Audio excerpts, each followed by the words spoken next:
നിങ്ങളുടെ record റാൻഡമായിട്ട് check ചെയ്തപ്പോൾ അതിലത്തെ 2D ഫിഗേഴ്സ് എല്ലാവരും ഒരുവിധം കറക്റ്റായിട്ട് വരച്ചിട്ടുണ്ട്. 3D ഫിഗേഴ്സ് അഥവാ ഇപ്പോൾ അല്ലെങ്കിൽ ഐസോമെട്രിക് ഫിഗർ വരുമ്പോൾ ഇപ്പോൾ കാർപ്പൻട്രിയുടെ ഇപ്പോൾ ഫിഗറാണ് നിങ്ങളിപ്പോൾ ഈ വീഡിയോയിൽ കണ്ടുകൊണ്ടിരിക്കുന്നത്. അതിൽ എല്ലാവരും തെറ്റിയിട്ടാണ് വരച്ചിരിക്കുന്നത്. ഇപ്പോൾ ഇങ്ങനെ തെറ്റിയിട്ട് വരയ്ക്കാണ്ടിരിക്കുക. കാരണം എക്സാമിന് ഇതേപോലെ വരച്ച് കഴിഞ്ഞാൽ നിങ്ങൾക്ക് മാർക്ക് കിട്ടാൻ ചാൻസ് ഇല്ല. നിങ്ങൾക്ക് മെക്കാനിക്കൽ വർക്ക്ഷോപ്പ് ലാബിൻ്റെ എക്സാം ആയാലും അതേപോലെ തന്നെ നിങ്ങൾ എഞ്ചിനീയറിംഗ് ഗ്രാഫിക്സിൻ്റെ എക്സാം ആയാലും നിങ്ങൾ ഇതേപോലെ വരച്ച് കഴിഞ്ഞാൽ നിങ്ങൾക്ക് മാർക്ക് എന്തെങ്കിലും കിട്ടാൻ പോകില്ല. അപ്പോൾ ജസ്റ്റ് കുറച്ച് റൂൾസ് അതിന് ഫോളോ ചെയ്യേണ്ടതായിട്ട് വരുന്നുണ്ട്. അപ്പോൾ ആ റൂൾസ് എന്തൊക്കെയാണെന്ന് ഞാൻ ചെറിയൊരു വീഡിയോ ചെയ്തിട്ടുണ്ട്. നിങ്ങളത് കണ്ടു നോക്കിയിട്ട് നിങ്ങൾ ഇതേപോലെ തന്നെ ഫോളോ ചെയ്യാൻ ശ്രമിക്കുക. ഓക്കെ, ഒരു ഐസോമെട്രിക് വ്യൂ അല്ലെങ്കിൽ ഒരു 3 ഡയമെൻഷണൽ വ്യൂ വരയ്ക്കാനായിട്ട് ഏറ്റവും ബേസിക് ആയിട്ട് ആവശ്യമുള്ള ഇൻസ്ട്രുമെൻറ്റ്സാണ് ഞാൻ ഫിഗറിൽ കൊടുത്തിരിക്കുന്നത്.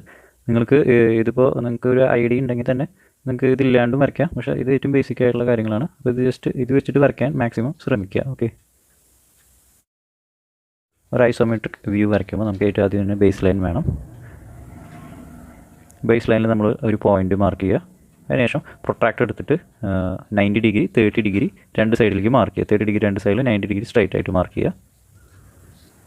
അതിനുശേഷം ആ പോയിൻറ്റിനെ കണക്ട് ചെയ്തിട്ട് നിങ്ങൾ ആംഗിൾ മാർക്ക് ചെയ്തതിനെ കൂടെ റെഫറൻസ് ലൈൻസ് ജസ്റ്റ് വരച്ചിടുക. ഓക്കെ, ഇനി വരാൻ പോകുന്ന സൈഡുകളെല്ലാം ഈ സൈഡിന് ബേസ് ചെയ്തിട്ടായിരിക്കും. അല്ലെങ്കിൽ ഈ സൈഡ് ഇപ്പോൾ ഈ വരച്ചേക്കുന്ന ലൈനിന് പാരലായിരിക്കും ഇനി വരാൻ പോകുന്ന ലൈൻസ് എല്ലാം. ഓക്കെ, 30 ഡിഗ്രി നിങ്ങൾക്ക് അറിയാൻ വേണ്ടി അവിടെ ഞാൻ മാർക്ക് ചെയ്തിട്ടുണ്ട്. എല്ലാത്തിലും ഇങ്ങനെ മാർക്ക് ചെയ്യണമെന്നില്ല, ജസ്റ്റ് നിങ്ങൾക്ക് അറിയാൻ വേണ്ടി മാത്രം മാർക്ക് ചെയ്താൽ. ഓക്കെ, നമുക്ക് ആവശ്യമുള്ള ലെങ്ത്തുകളൊക്കെ ഈ റെഫറൻസ് ലൈനിൽ മാർക്ക് ചെയ്യുമ്പോൾ 120 ആണ് എനിക്ക് വേണ്ടത്. അപ്പോൾ 120 ഞാൻ മാർക്ക് ചെയ്തു ആ സൈഡിലേക്ക്. ഈ സൈഡിലേക്ക് അതിൻ്റെ വിഡ്ത്ത് എന്ന് പറയുന്നത് 44 mm ആണ്. അപ്പോൾ 44 mm ഞാൻ മാർക്ക് ചെയ്തു. ഞാൻ മാർക്ക് ചെയ്താൽ എനിക്ക് എന്താണ് വേണ്ടത്? എനിക്ക് അവിടെ ലൈനാണ് വേണ്ടത്. ഓക്കെ, അല്ലെങ്കിൽ ആ സൈഡ് എനിക്ക് വരയ്ക്കണം. അപ്പോൾ എന്താ, ആ സൈഡ് എന്ന് പറയുന്നത് എൻ്റെ മിഡിൽ ലൈനിന് പാരലാണ്. അപ്പോൾ എന്താ ചെയ്യേണ്ടത്, മിഡിൽ ലൈനിൽ സെറ്റ് സ്ക്വയർ സെറ്റ് ചെയ്തിട്ട് സ്കെയിലും വെച്ചിട്ട് ഇങ്ങനെ ഡ്രാഗ് ചെയ്ത് കഴിഞ്ഞാൽ എന്ത് കിട്ടും? എനിക്ക് അങ്ങനെ ഡ്രാഗ് ചെയ്തിട്ട് വരയ്ക്കണം. ആ ലൈൻ എന്തായിരിക്കും? അത് മിഡിലത്തെ ആ ലൈനിന് എന്തായിരിക്കും? പാരലായിരിക്കും. ഓക്കെ, എനിക്ക് ഇനി 120 എനിക്ക് പാരൽ ലൈൻ വരയ്ക്കണം. അപ്പോൾ എന്താ, സെൻട്രൽ ലൈനിൽ സെറ്റ് സ്ക്വയർ വെച്ചിട്ട് ശേഷം സ്കെയിലും വെച്ച് ഡ്രാഗ് ചെയ്ത് കഴിഞ്ഞാൽ എന്തായി, നിങ്ങൾക്ക് അവിടെ ഒരു പാരൽ ലൈൻ കിട്ടും. ഓക്കെ, അതിനുശേഷം എനിക്ക് അവിടുത്തെ വിഡ്ത്ത് മാർക്ക് ചെയ്യണം. അവിടെ 22 ആണ്. അത് ഞാൻ ജസ്റ്റ് ആ ലൈൻ വരച്ച് കഴിയുമ്പോൾ 22 മാർക്ക് ചെയ്തു.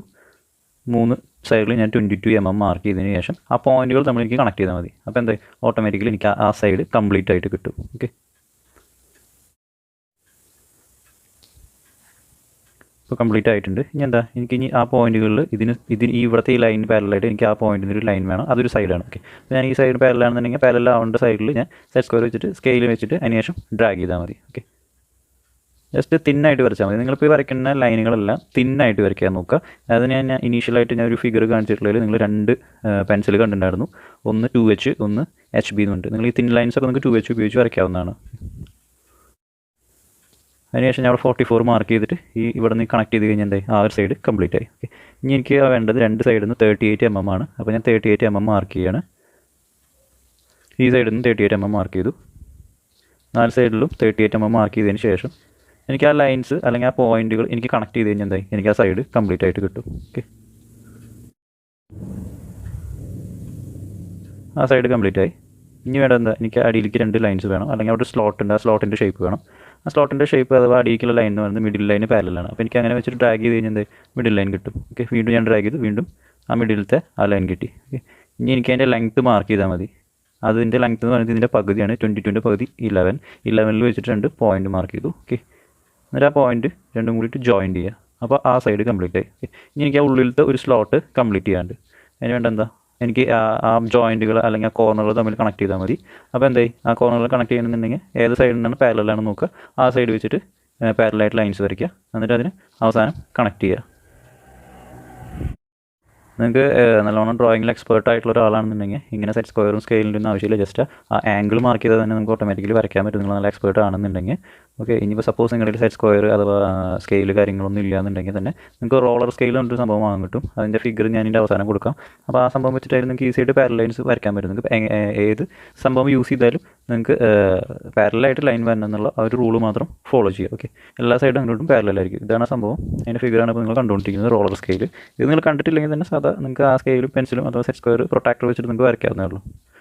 ഏറ്റവും അവസാനം നമുക്ക് ആവശ്യമില്ലാത്ത ലൈൻസ് എല്ലാം മാച്ച് കളയുക. തിന്നായിട്ട് വരച്ചിട്ടുള്ള ആവശ്യമില്ലാത്ത എക്സ്റ്റൻഡഡ് ലൈൻസ്, അതേപോലെ തന്നെ 30 ഡിഗ്രി മാർക്കിങ്, അതെല്ലാം നിങ്ങൾ എറേസ് ചെയ്ത് കളയുക. എല്ലാം എറേസ് ചെയ്തതിന് ശേഷം നിങ്ങൾക്ക് ആവശ്യമുള്ള ലൈനുകൾ HB പെൻസിൽ വെച്ചിട്ട് ശ്രദ്ധിച്ച് വെക്കണം. HB പെൻസിൽ വെച്ചിട്ട് കുറച്ച് ഡാർക്കായിട്ട് വരയ്ക്കുക. ഓക്കെ, നിങ്ങൾക്ക് ആവശ്യമില്ലാത്ത ലൈൻസ് അതേപോലെ തന്നെ ഡയമെൻഷൻ ലൈൻസ് ഇതെല്ലാം 2H പെൻസിൽ വെച്ചിട്ടായിരിക്കും വരയ്ക്കുന്നത്. നിങ്ങൾ എഞ്ചിനീയറിംഗ് ഗ്രാഫിക്സിൽ പഠിച്ചിട്ടുണ്ടായിരിക്കും എന്ന് വിചാരിക്കുന്നു. ഓക്കെ, നിങ്ങൾക്ക് സോളിഡ് ലൈൻ ആണെങ്കിൽ മാത്രം നിങ്ങൾ HB പെൻസിൽ ഉപയോഗിക്കാൻ പാടുള്ളൂ. അപ്പോൾ ഡ്രോയിങ് ഓൾമോസ്റ്റ് കംപ്ലീറ്റ് ആയിട്ടുണ്ട്. എല്ലാ ലൈൻസും വരച്ച് കഴിഞ്ഞാൽ കംപ്ലീറ്റ് ആയി. ഇനി നമുക്ക് ശ്രദ്ധിക്കാനുള്ള ഡയമെൻഷനിങ്ങിലാണ്. അപ്പോൾ ഡയമെൻഷനിങ്ങിൻ്റെ കുറച്ച് റൂൾസ് ഉണ്ട്, അതൊന്ന് ഫോളോ ചെയ്യണം. ഇപ്പോൾ നിങ്ങൾ കാണുന്ന പോലെ ഡയമെൻഷൻ ചെയ്ത് കഴിഞ്ഞാൽ അത് റോങ് ആണ്. ഓക്കെ, അപ്പോൾ ഡയമെൻഷൻ്റെ ഏറ്റവും ഇമ്പോർട്ടൻ്റ് ആയിട്ടുള്ള പാർട്ടാണ് അതിൻ്റെ ആരോ ഹെഡ് എന്ന് പറയുന്നത്. ആരോ ഹെഡിന് തന്നെ ഒരു സ്കെയിൽ ഫാക്ടർ അഥവാ ഡയമെൻഷൻ ഉണ്ട്. അതിൻ്റെ വിത്ത് 1 mm ആണെന്നുണ്ടെങ്കിൽ അതിൻ്റെ ലെങ്ത്ത് ഓൾമോസ്റ്റ് 3 mm ചേർന്ന് നിൽക്കണം. ഓക്കെ, 1:3 എന്നാണ് പറയാറ് സാധാരണ. നിങ്ങൾക്ക് അതിൻ്റെ ഇപ്പോൾ 2 ഫിഗർ കാണാം. ഇത് ഫിഗർ 1ൻ്റെ ആരോ ഹെഡിൻ്റെ സൈസാണ് കറക്റ്റ് ആയിട്ടുള്ള. ഫിഗർ 2 റോങ് ആയിട്ടാണ് കൊടുത്തിരിക്കുന്നത്. അപ്പോൾ നിങ്ങളെപ്പോഴും ഫിഗർ 1 കാണുന്ന പോലെ വരച്ചിട്ട് അതിൻ്റെ കൂടെ ഡാർക്കൻ ചെയ്യാൻ ശ്രമിക്കുക. ആരോ ഹെഡിൻ്റെ ഇപ്പോൾ നമ്മൾ എക്സ്റ്റൻഷൻ ചെയ്യുന്ന ലൈൻ ഏകദേശം 1 cm ആണെന്നുണ്ടെങ്കിൽ അതിൻ്റെ എൻഡിൽ നിന്ന് ഒരു 3 mm മേലെയായിട്ട് 2 പോയിന്റ് ഇട്ട് ആ പോയിന്റിനെ കണക്ട് ചെയ്തിട്ട് വേണം നമ്മുടെ അവിടുത്തെ ഡയമെൻഷൻ ലൈൻ വരയ്ക്കാൻ. അതേപോലെ തന്നെ ആരോ ഹെഡ് ആ ഒരു സ്കെയിൽ ഫാക്ടറിൻ്റെ ഉള്ളിൽ നിൽക്കുന്ന പോലെ തന്നെ വരയ്ക്കാനായിട്ട്. ഓക്കെ, 2 സൈഡിൽ ഇതേപോലെ ഇപ്പോൾ ഡയമെൻഷൻ കഴിഞ്ഞ് കഴിഞ്ഞാൽ പിന്നെ ശ്രദ്ധിക്കേണ്ട ഒരു കാര്യം എന്ന് പറയുന്നത് ഇതെല്ലാം തിന്നായിട്ട് വരച്ചാൽ മതി, വലിയ ഡാർക്കായിട്ട് വരയ്ക്കേണ്ട. ഡയമെൻഷനിങ് എല്ലാം നമുക്ക് 2H പെൻസിൽ വെച്ചിട്ട് വരച്ചാൽ മതി. അതേപോലെ തന്നെ ആ ലൈനിന് പാരലായിട്ട് തന്നെ നമ്മൾ ഡയമെൻഷനിങ് ചെയ്യും വേണം. ഇനി ബാക്കി 2 ഫിഗർ എങ്ങനെയാണ് വരയ്ക്കുക എന്നുള്ളതിൻ്റെ ഒരു ചെറിയ ഷോർട്ട് വീഡിയോ ആണ്. അപ്പോൾ നിങ്ങളൊന്ന് കണ്ടു നോക്കിയപ്പോൾ നിങ്ങൾക്ക് മനസ്സിലായിരിക്കും. ആദ്യത്തെ വീഡിയോ കാണുമ്പോൾ തന്നെ നിങ്ങൾക്ക് ഓൾമോസ്റ്റ് മനസ്സിലായെന്ന് വിചാരിക്കുന്നു. ഇത് ജസ്റ്റ് ഒന്ന് കണ്ടു നോക്കുക. അപ്പോൾ നിങ്ങളുടെ ഞാൻ പറഞ്ഞിട്ടുണ്ടായിരുന്നു ഇപ്പോൾ ഡയമെൻഷനിങ് ആയാലും തിൻ ലൈൻസ് ആയാലും ഏറ്റവും ബേസിക് ആയിട്ട് വരയ്ക്കുമ്പോൾ നമ്മൾ 2H പെൻസിൽ ഉപയോഗിക്കണമെന്ന് പറഞ്ഞിട്ടുണ്ടായിരുന്നു. ഇപ്പോൾ എല്ലാവരും 2H പെൻസിൽ ഉണ്ടാവുന്നില്ല. അപ്പോൾ നിങ്ങൾക്ക് നിങ്ങളുടെ HB പെൻസിൽ വെച്ചിട്ട് തന്നെ അധികം പ്രസ് ചെയ്യാണ്ട് നിങ്ങൾക്ക് തിന്നായിട്ട് വരയ്ക്കാവുന്നതാണ്. ഓക്കെ.